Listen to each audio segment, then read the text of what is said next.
Hi, I'm Connie, and welcome to the Extraordinary Marriage Podcast. Today, I have a treat for you. Angel Tuccy is going to share a little bit about her work and her life. And, we're all excited by anything that says TV, right? Or anything that says internet or social media. And Angel's going to share with us not only about her work, but about her life and the things that have made a difference for her in her marriage. So, welcome, Angel. Oh my gosh, Connie, thank you so much for having me. What an honor to be on a show called Extraordinary Marriage. I'm tickled pink to be here. Well, at first I thought, well, the Extraordinary Marriage Podcast, everybody will think I have to have an extraordinary marriage to be on the Extraordinary Marriage Podcast. But you know what? Everybody's marriage is extraordinary from time to time. And we want that to be most of the time, right? I tell people I've been married for 30 years and probably 12 of them have been really happy, right? We're like, most of them have been really good. Actually, I change that number from 12. I should up it because most of the years have been really happy, but we tease it. We didn't get here by accident. That's for sure. Well, Angel, what I see happening often is that couples get married. We're like enchanted, like we think that person looks so good when we meet them, or they have so much awesome personality. But what happens sometimes is that personalities change, and we have a little. Here's what I like to say: everyone loves everything about that person whenever they first marry them, but sooner or later they're gonna start getting on each other's nerves. And what happens is personalities either can clash or they can also like crush or smush each other and they don't understand. And here's the biggest thing is that everybody has their own perspective. I mean, we don't mean to be selfish beings, but we can't help but think about ourselves. And so what happens is when we get married, we have to learn to think about that other person. Now, my mom taught me that. Connie, always think about the other person. And that's because I'm that person who gets excited or I'm in the moment. And it's not that I wouldn't think about the other person, but I literally forget to think about those things. And as I've gotten older, of course, I've learned because we learn from our lessons, right? You bet. You bet. I would always say like those same things that attracted you in the beginning, as far as personality differences, maybe they're more spontaneous or they're more organized or they're more outgoing right? Those are the same things that irritate the heck out of us later on, right? Because it's so different from who we are, but it's fascinating. It's fascinating in the beginning. Well, actually, when you say more organized, I always think, because I think about my own flaws, right? And I had challenges with piles of paper, um, you know, getting all the dishes done, in the sink. I think, I'll do that when I feel like it. Sometimes I don't feel like it for a couple days. So hope nobody thinks less of me for that. But, there is the perfectionist who has everything in place. And I'm kind of jealous of them sometimes because they are regimented. They get everything done. Their day is planned. They work it like it's planned. And others of us get distracted here and there. But what I've learned is that everybody has something special about them.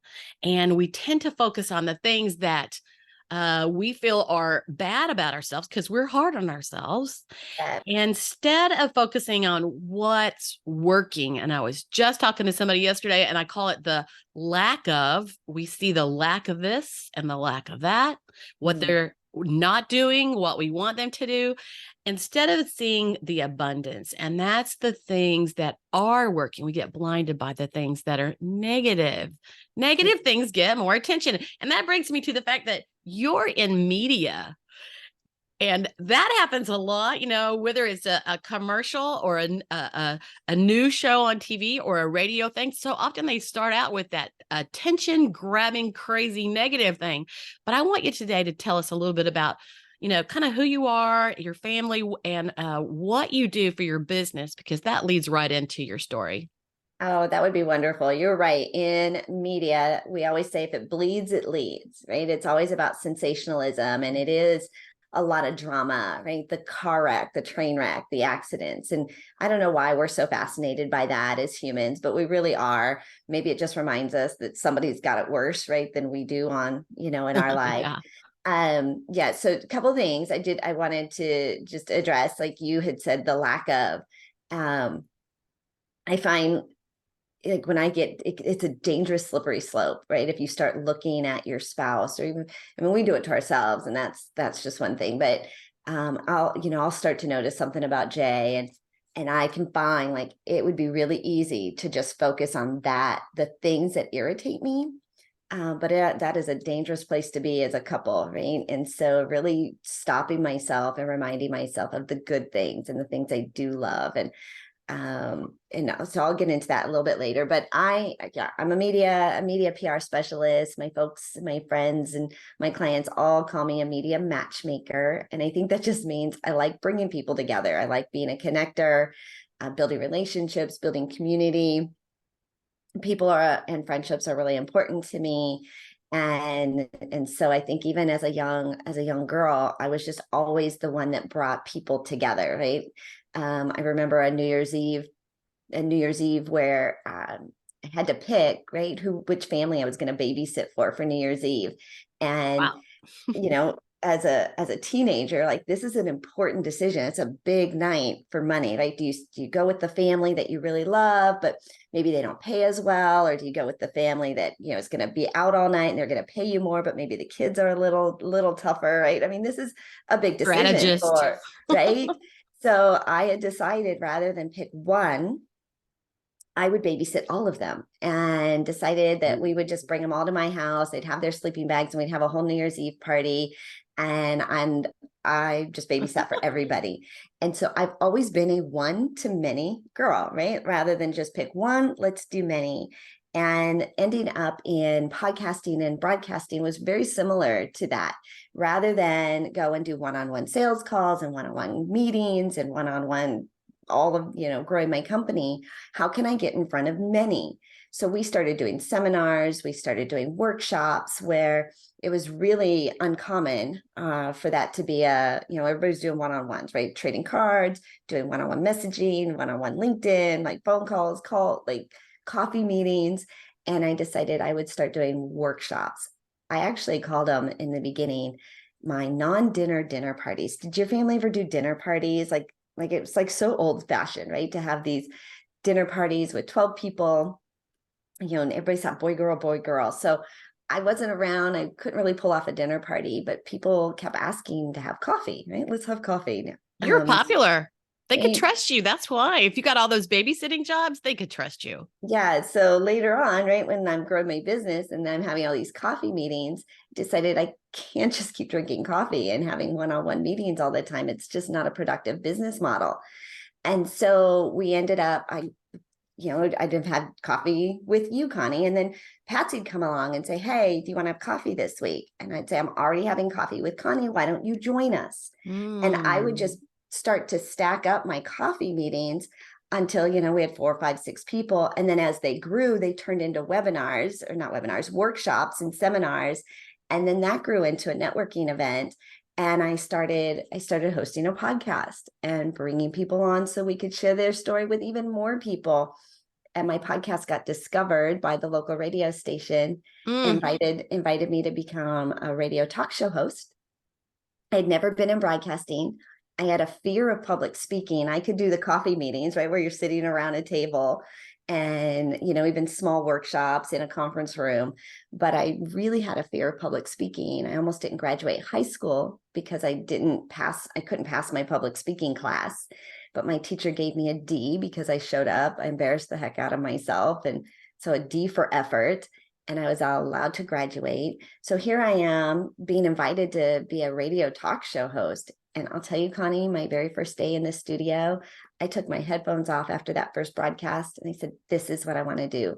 I want to be a radio talk show host. I can sit in a studio. We go to commercial break. It's just me and the producer. I've got my notes in front of me. I just thought this was the best thing in the world. And for the next 10 years, head down, focused on how do I build this out. We ended up becoming nationally syndicated, winning, award-winning best talk show team, best morning show. And when I left broadcasting 5 years ago, I was hosting 2 daily back-to-back radio shows. I had a business talk show And then in a 6-minute commercial break, we switched studios and I was hosting a Christian lifestyle show, talking to moms in minivans in the carpool lane. Oh, And so I just building on relationships, building on connection, knowing, trying to get my message out one to many. It ended up in an amazing career. And so today what I do is I teach entrepreneurs how to leverage that same power of media, but now we're mostly focused on podcasting. I run one of the largest podcasting networking groups, online communities, and we help people get booked on top podcasts every single week in order to build their brand, become the number one authority in their niche, and to monetize that on the back end. Angel, you're in the perfect place because you are on the debuting 7 first episodes of The Extraordinary Marriage. And I didn't even realize that, shamefully, I have to say, but I didn't realize that podcast was your main thing. I know you're in media and that kind of thing. And so, honestly, we came together today because I heard you on another podcast just a week or so telling your story. And I'm like, oh, she would be so perfect. And so that's how I reached out to you. But also you were on my summit a couple years ago. And so we had met there. But it's kind of funny when you get mixed up with a webinar or that kind of thing or real life, because, after everybody being stuck at home for so long, this is what happens because we're online and then we're in real person and it gets a little bit confusing sometimes. It does. It does. And it is amazing how the podcasting world has just really exploded and taken off. And it's especially after the pandemic, right? Where everybody went home, right? Social distancing. It really opened up the opportunity. People now super comfortable and familiar with just turning on their camera, turning on their microphone and connecting with people. So I was in media. It was all about radio, television, magazines, podcasts, summits. But really in the last year, I had started this Facebook group and it took us, and that was in 2020, it took us about 2 years to get that group to 10,000 members. We started realizing how podcasting was such a great opportunity and started really focusing on that and building up the group and focusing more on podcasting specifically. We doubled in size in the next 6 months. So in 9 months, we went from 10,000 to 30,000 people in the group. Wow. Yes. And we talk about being a guest on somebody's podcast in one of their first 10 episodes, the benefit of being a guest, because you're going to go viral, Connie. I mean, this is just the start. And when people listen to a podcast, they often listen to those first dozen episodes, right? The beginning. So being a guest on a brand new podcast has so much opportunity and potential if you're in it for the long run. And so that's one of the things we teach, a combination of brand new podcasts versus, and in addition to those top podcasts, but it's the combination that really elevates a brand and gets your message out there. I love it. All right. So I want to share first what podcast has done for me. And then I want to get started on, hey, why are we here? And that's about marriage, right? Okay. Well, for me on podcast, I started listening to Brendan Bouchard on podcast, and he was so full of energy and so inspiring. I found myself listening in the car. I might be listening in the kitchen while I was cooking. I might even like tuck my phone in my pocket and be listening with headphones while I was doing my house cleaning and chores and that kind of stuff. But every time I would hop in the car, that podcast would from like Spotify would jump back into my radio because I had it on, the right source, the right place. And so in my car, I would be inspired. And I was with Mary Kay Cosmetics as a sales director for many years. And they got me started listening to things that elevate our mind, teach us. We become better leaders. We become better parents. We become better people in our marriage from listening to inspiring things and realizing that we are all people. We have our faults and we have our excellence. And often, as women, whether at home with kids or whether you're out in the workforce, we are hard on ourselves. We use tough, mean words to ourselves. I say, if somebody talked to you the way you talk to you, Would you be their friend? No way. No And, way. for me, that would be no. So why do I do that? I don't talk to anyone else that way. I would never dream of it. So, podcast, finding that podcast, whether you're training and learning something, or whether you just need to feel good or help your marriage or help your parenting skills. Or my daughter was talking about something that she was listening to that talked about organization and, what are you into, right? You can find a podcast for You that. can find a podcast for everything. When I started this Facebook group, and a lot of what we do is in business and marketing and startup companies, helping 6 and 7 figure businesses grow. So a lot of it's around business and entrepreneurship. But there's so many topics out there, and the gamut, everything from aliens to astronomy. I mean, Yeah. it is the whole thing. So and I just think it's just a beautiful time to express yourself. My husband and I, we met in the Amway business. So we used to listen to tapes every single week. We were on this tape subscription with those same inspiring, motivational, encouraging, wisdom. And that was a big piece of our personal development. I didn't know anything about personal development before that, but we were reading books. We were listening to tapes, we were going to workshops. And so podcasts, I mean, really it is, like you said, you take it on the go, it's with you wherever. And 80% of listeners who pick up a podcast, even if they put it back down, they'll pick it back up and finish the entire episode. 40 million new podcast listeners just in this last year alone. So that's a great big audience. It's a great big opportunity for anybody who has a message, who wants to share their story, to leverage the power of podcasting. We encourage you to go and be a guest on other people's podcasts. I love that. You're a guest every week on somebody else's show. Think about the impact. Like, as small business owners and entrepreneurs, our biggest struggle is we're not in front of enough of the right people and getting our message out.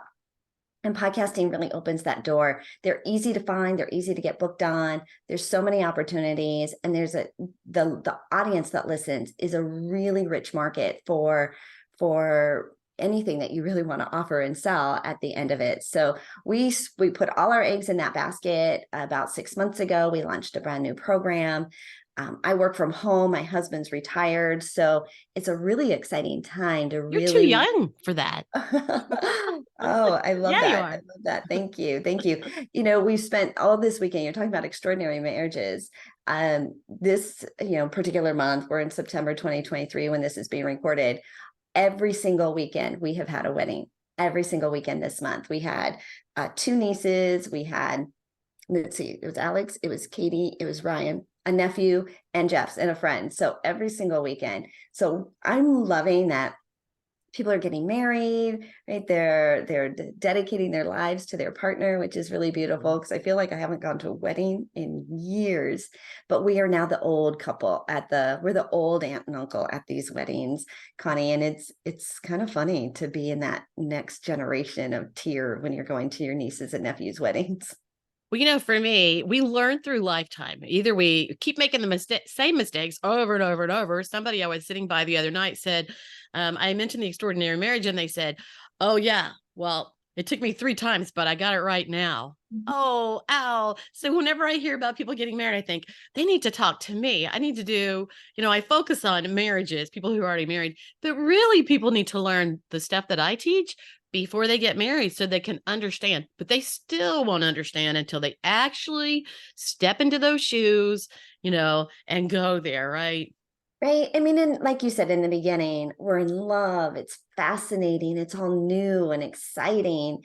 And, as soon as life starts, real life kicks in, life doesn't get easier, right? You get stronger. Same with your marriage. Your marriage doesn't get easier, it gets stronger, and you're able to withstand the challenges that come, whether that's with raising children, economics, personality issues, all of that. And so it's, what are we doing every day to strengthen our marriage, not just get through it? Because honestly, Jay and I, we've had our troubles, we've had our trials, we've had years we didn't think we were going to stay together. But now here we are 30 years, and we're like probably the happiest we've ever been in our marriage. We're the closest we've ever been in our marriage. And but we really had to work on it, I think, to get here, to strengthen that relationship.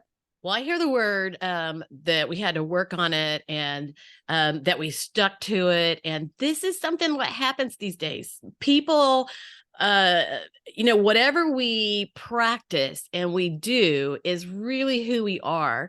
And sometimes people don't have that example in their life that teaches them to follow through with what they said. Keep your word. You know what? When the going gets rough, the tough get going. And, we don't, if you don't have that exemplified in your life, you don't even know how to do those kind of things. And somebody had was in a Facebook group, and they had put me a message on there, and it said, tell us how to get along when there's stress and conflict. And yeah, because when there's stress and conflict, we usually fuel the fire somehow instead of taming the fire. But let me ask you this. So tell us how you met your husband, how you guys met.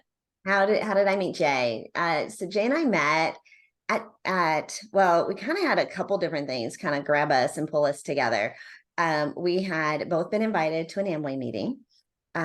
His sister brought him, my parents brought me, and so we had just been introduced at an Amway meeting. And then at the same time, kind of that group was also part of a brand new church plant, and so they were planting a brand new church, and we were both invited to the first Sunday service. And so it was all kind of like in the same time frame. Mixing Amway and church. Amway and church, right? And so we had just kind of just been thrown together just a couple of times and been introduced a few times. And so it was in a church environment, it was in a business environment, it wasn't like a dating scene. So we just were introduced to each other, and we ran into each other like 2 or 3 times. I actually had a boyfriend at the time, so there was no real dating. So we just hung out and we were friends. And then I broke up with my boyfriend. His sister was getting married, and he invited me to be his date at his sister's wedding because he couldn't go. He was the oldest son. Like, I have to have a date at my sister's wedding. Will you just come? That was a good excuse, right? It was a good excuse. He showed up to pick me up wearing a tuxedo, and yeah, and then my heart just melted. And so that was our first date, was his sister's wedding. And yeah, we've been together ever since. So how quick did you guys start having your kids? Sometimes people wait these days and have kids in their 30s. But so if you don't mind, tell us how old you were when you got married, and then how quick you started having kids, because they kind of change everything. They do. So this is not for the faint of heart. For those of you who are listening, I was pregnant before we were married. I bet that's the first time that ever happened. So we got engaged in October, and we were going to have a very long engagement, but I ended up getting pregnant in December, and so we pushed the wedding up to April, and by July we had twin baby girls who came 3 months early. So we had babies 3 months after we were married. So 2 babies. Now the yes. story starts to get thick. Not one baby, but 2 babies. Two And you're babies, yes. just getting married. And just married, and of course they were preemie, so they came really quick. And yeah, so it was kind of like, all right, here we go. And I could tell you that once kids start coming along, it's like they take all the attention. And sometimes, that lovey-dovey that you have for your spouse, all of a sudden, who gets the lovey-dovey when that baby comes along? Baby gets all the lovey-dovey. Babies did, right? Not just one baby, but two babies. And so we moved in with my parents, and so that they could help us out. So he was living with his in-laws. So my parents were there. I had a teenager sister that was there. It was chaos. And so we actually lived with them for our first couple of years of being married. And then Michael came along 4 years later. And what's amazing, Connie, is our 3 children all work at Disney World. It's why we moved from Denver to Florida, was to be close to them. They all 3 bought a house together, and they all 3 live together in this house that they bought. They're all single at the moment. So You're they're talking super currently close. now, right? Right? Grown Yeah, kids. they're super close, and we see them all the time. And yeah, we managed, right? We managed to make it work, even though it was pretty chaotic in the beginning. So where did you live before? Because you're in Florida? I'm in Florida now. Mhm. We moved to Orlando during the pandemic, and but we lived in Colorado, raised our kids. We lived in the same house for 20 years. I grew up, my dad was in the Navy. We moved every 6 to 9 months. Mm. And so I was like, I'm so, Jay's family was pretty settled. Everybody lived in the same county. We moved several times like early on, but then we finally landed at a house. Michael was 2, the girls were 6, and we lived in that same house for 21 years. Awesome. And that is one of the things when our kids grow up, the old empty nest syndrome that we have. Sometimes they come back and live with us for a little while and then they're out again. But every time those kind of things happen, it's like literally there's a shift in life and a change in life. And it's like we have to be able to shift when needed. And sometimes we have to be understanding of our spouses too, whenever it's needed because they have some kind of something or stress going on in their lives. Well, tell me this as I talk about stress, what do you consider to be the biggest challenges, maybe, for your own marriage and for other marriages that you see, but what do you think are some of the biggest challenges that marriages have today? Oh, I'm sure it's anything about communication, right? Like what I say and what you hear are not the same thing, or what he said and I heard, right? Or I'm not getting enough communication, or he feels like I'm smothering him, right? Because I'm nagging him. I'm sure it all has to do around communication. And so one of the things that we had read early on was I think it was Gary Smalley's book on love languages. Yes. And so that just gave us a lot of insight into how how each other ticks, like what lights them up and what irritates them the most. And so I discovered Jay's love language is acts of service. Right? He loves doing things for people. Well, that's not my love language, right? Like I want gifts and I want you to say really nice things to me. Well, Jay's not a talker, right? That's not his thing, but he'll put gas in my car. He'll bring me coffee in the morning. He'll take care of the house. Like he's a doer. So Connie, one of the things early on is I had to recognize that's Jay showing me how he loves me. And I Hmm. had to really, it became my love language. Right. So I adopted that and recognized that's him showing he might not be able to give it to me like the way I would have wanted it, but he is showing me in his way. And so I think that just early on, recognizing what he was doing and receiving that, because, before that, I would just dismiss it. I'm like, whatever, like he didn't do this and he didn't do that. Well, but he is doing these things. And that really, I think that just really changed our perspective around each other and in receiving their kindness and their love. So that was huge for us, right? Just understanding love languages, An angel. communicating. Huh? If I could jump in right there, because communication is what I do. And Oh, do you know that they say that money and communication are the top two reasons for divorce? The top two oh, reasons people can't be happy in their marriages.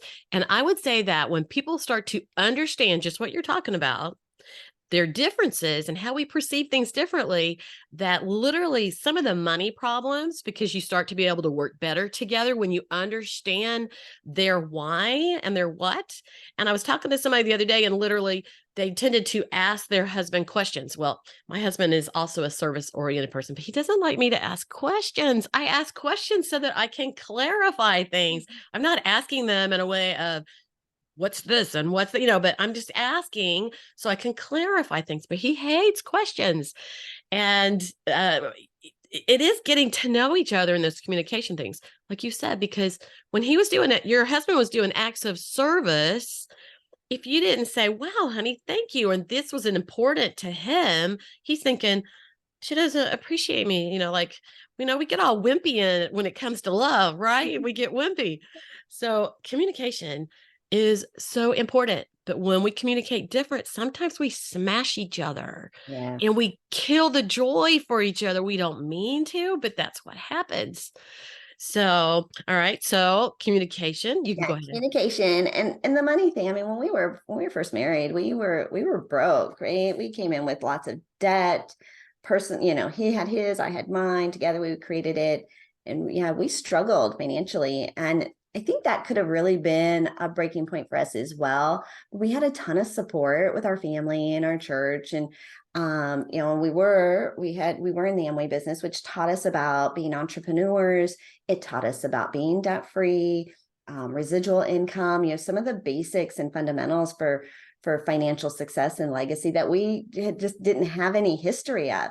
And Mhm. so being around people that could help us in that space, like I said, listening to tapes and reading books and being in that environment really just shifted us around money, and our concept of money. And so yeah, money, get your money thing right, because you're right, we have to be on the same page. I remember coming home from the grocery store and Jay flipping out because I spent $3 on Dixie cups, right? And he's like, you're nickel and diming us. And so it turned into every week, then I was like, then come with me, right? You think it's easy, right? I was snarky, but we started dating. We would go to the grocery store, we'd get a coffee, we'd leave the kids at home, we'd talk, and it turned into a weekly routine for us. It started as an issue over how much I was spending at the grocery store, but it turned into a time for us to communicate, to spend time together, just the two of us, and to talk about money. And so we did that for years and years, every Sunday, and the kids just knew that was date time for mommy and daddy, and we'd come home with groceries for them. So And that's why you made it, because you took a time that somebody had to get groceries and you did it together. And that's probably what kept you together. That one little thing, a little piece of glue. But money being one of the big problems for couples. Some people are savers, some are spenders. You get the paycheck and you spend it. Oh, I got my paycheck today. Boom, it's gone, and the bills got to get paid and that kind of thing. And so for my husband and I, as we got married, I was the hold it tight budget person because, we learned that from our parents. My dad was like that. So I held it tight. And I was always penny pinching. So I would have been your husband in that. Yeah. But something that I learned that I want to share is that at a Mary Kay leadership conference we had, Susie Orman came and okay. she was talking. And, we hear so many things, but we remember that thing that changes our thought processes and it shifts us into another place. And she said, you can hold your money really tight in your hand, but when it's held really tight, yeah, nothing slips out, but nothing comes in either. And that you Yeah. have to open your hand and let go a little bit to be a little freer, more giving, more loving in that way. And as you open your hand, as you let it go, you'll also have some come in. And the other day I thought about the analogy of that. Sometimes people in their marriages are a tight rosebud and they're protecting themselves and they don't want to open up because then they're unprotected. But when they won't open up and talk, and there's actually a particular personality style that just doesn't talk, they just can't tell you how they feel, where others of us, my husband knows always how I feel. And actually, if I'm not saying anything, he's like, is everything okay? And then he'll be looking at me in the car and he says, what are you thinking? Because evidently it pops all over my face. Whatever I'm thinking just comes out all over the place. But if you don't open up your hand and allow that love to flow to that other person, first, they don't know how you love them if you don't tell them. And if you don't share your life and be a little more open, they feel closed out. Are you hiding something? And these are the thoughts that people have. So, all right. So we got communication and we got money. So challenges. Oh, my challenges or marriage? Well, you know what? If you have a challenge that you would like to share, you think it would help other people, because, we all have our ups and downs. There's lots of marriages that um, are on the rocks. And just like my friend yesterday who said, oh, it took me 3 times, but I did get it right. Like we learn from things. So you can go ahead and share. I think that what it scared me as Jay and I were getting to, later on in our marriage, because a lot of couples would get to that empty nester phase where the kids moved out and they realized they didn't have anything holding them together. And I remember Michael it was the summer before he became a senior in high school, and Jay and I were in the car together, and And I think we had just found out another couple of our friends were getting a divorce. Mm, And I thought, we have got to figure this out, because if we don't do something now, we're going to be on that same path, right? We kind of have our own hobbies, we kind of have our own lives. It's the kids are the glue holding us together. We're hmm. really just kind of more roommates, right, and buddies than intimate partners. And so we decided to really start focusing on our marriage and on each other, and start dating and communicating with each other. But it was an intentional, like, we had better do something because we are on this path. Not that anything negative or bad, it was just we had drifted. And so we, you know, read magazines, we did seminar, like we did just stuff to bring us back together. And then a few years later, Michael was able to move out, the kids were gone, and I had an opportunity to travel as a public speaker. Mm. And Jay came with me. And had we not been working on our marriage prior to that, I don't know if I would have wanted him to be my traveling buddy. Right. But it ended up being this really great season. The kids were gone. Now we're traveling together. It was exciting. When you travel, you really are dependent on that other person because everything's unknown. We don't know where we're going. We don't have a routine. We don't know where we're staying. We don't want to be fussing. Yes, right. And so it really, like, had we not laid that foundation when that opportunity came, I would have gone off and left him. I'd have had my own life. And I really think that that would have there would have been a reason to stay married. But because we'd worked on it, because we were close, then we started traveling, and we just had the time of our lives, and we were just having a lot of fun. So I think just looking for warning signs and being willing to admit to each other, like, we're on that path, and we get to make a choice. Do we want to stay married, and do we want to fix it? And the other thing is also, not every marriage works out, right? And it's okay. I don't know if that's your philosophy, but my thought is I loved you deeply at some point, and I would like to think that if we decided we didn't want to be married anymore, that we could do it amicably, right? That we could, before it got ugly, before we were fighting, before we're saying and doing things we would regret, let's just be adults. And I read a book called Necessary Endings by Dr. Henry Cloud. And I Mm. read it when I was leaving a business partnership, but it talked about that we just don't end things well. We get to a point where we're just mean and frustrated because we stay too long.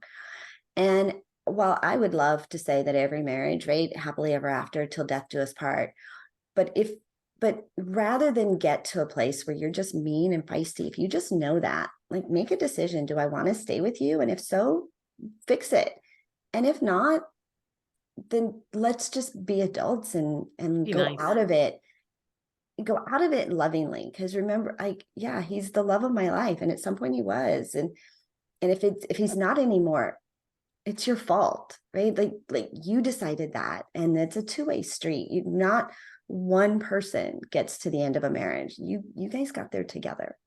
And that's where Jay and I, we did that. We got there, and we decided. And so we've had two different times where we've had to kind of reset. But one time was ugly and one time was better. And before it gets icky, like, let's just make a decision together. I don't know, I'm rambling now, but Well, Angel, I want to interstate in that area, because one thing that I have found for couples is that when it gets ugly and when there's conflict, there's usually stress. There might be something from your family background that you haven't ever taken time to take care of. But see, you and your husband stopped, thought about it, and somebody initiated and somebody followed, and like y'all work together on that, but everybody doesn't get that. But literally our attitude, even if we have a good attitude today, if somebody comes in, if that husband comes in and he's in a bad mood and he's stressed and he's fussy, he's not nice, or he's yelling, or whatever's going on, guess what? How many of you out there actually keep a good attitude? Because when things are rough and nasty, we change. And what happens is day after day, if you have that kind of change, then your attitude changes. I mean, I know mine does. Sure. Yeah. And so I realize that my husband's very easygoing, but I realize in these latter years, I've been married 44 years, that if he's fussy and he's not as friendly and he's not as nice, then I start not being as nice either. So we have to watch our own attitude. Yeah, for sure. So, well, we're coming to an end here, but I want to give you, first of all, a code word for angel. And the reason for this is in this first seven episodes, there are 3 ways to win. So I have 3 different kind of prizes and 3 ways to win. So when you watch all 7 episodes in November, that's my launch date. There's a code word in every single episode, and you can email me the code words, all 7 of them. You could do one at a time, but it would be better if you did all 7 at once to Connie at The Extraordinary Marriage. And I like to joke about this because I'm not the best speller sometimes. So I always have to go The Extraordinary Marriage. That's how I have to think every time I write that in order to get it. So Connie at theextraordinarymarriage.com. Now, everybody who enters for the drawing will go into a drawing for my online course, and it is called Discovering Work and Family Dynamics. Then the first 7 people who enter with all 7 of those will get my 10 days to a happier, healthier marriage. It's where you actually get one email 10 days in a row. It takes time to build habits. I forget what I learned sometimes. I don't know about y'all, but sometimes I forget what I learned yesterday that was really important. So it takes 10 days of a little bit to learn. And then the first person to email me all 7 of those is going to get a free hour of coaching, and you can tell me your challenges and your stuff, and I'll give you some solutions in that. So Angel's code word is 2 words: get seen. I wonder why that would be. So her code is get seen. All right. So Angel, take us out. You got a last word, and tell us how we can also get in touch with you if we're in business or we need to get seen. I love it. I love it. Well, everybody in business needs more visibility, more traffic. And so we've created a free Facebook group that is an incredible community if you're looking for, if you want to be a guest, it's an incredible place, or even to find great podcasts you want to listen to. It's a great resource. It's called Need a Guest on Facebook. You can get there by going to needaguest.com. And for your business owners who want help getting booked on more podcasts, they can join our program at getpremiumforfree.com. Getpremiumforfree.com puts them into our community, gives you lots of great resources, access to top podcast directories, our top podcast directory and top podcasters. And yeah, it's just an incredible time. Go and be seen. Save your marriage, save your business, and get started today. So getpremiumforfree.com will register you, or you can just sign up and follow us on Facebook. All right. So I'm Connie. This is Angel, and we thank you for watching today.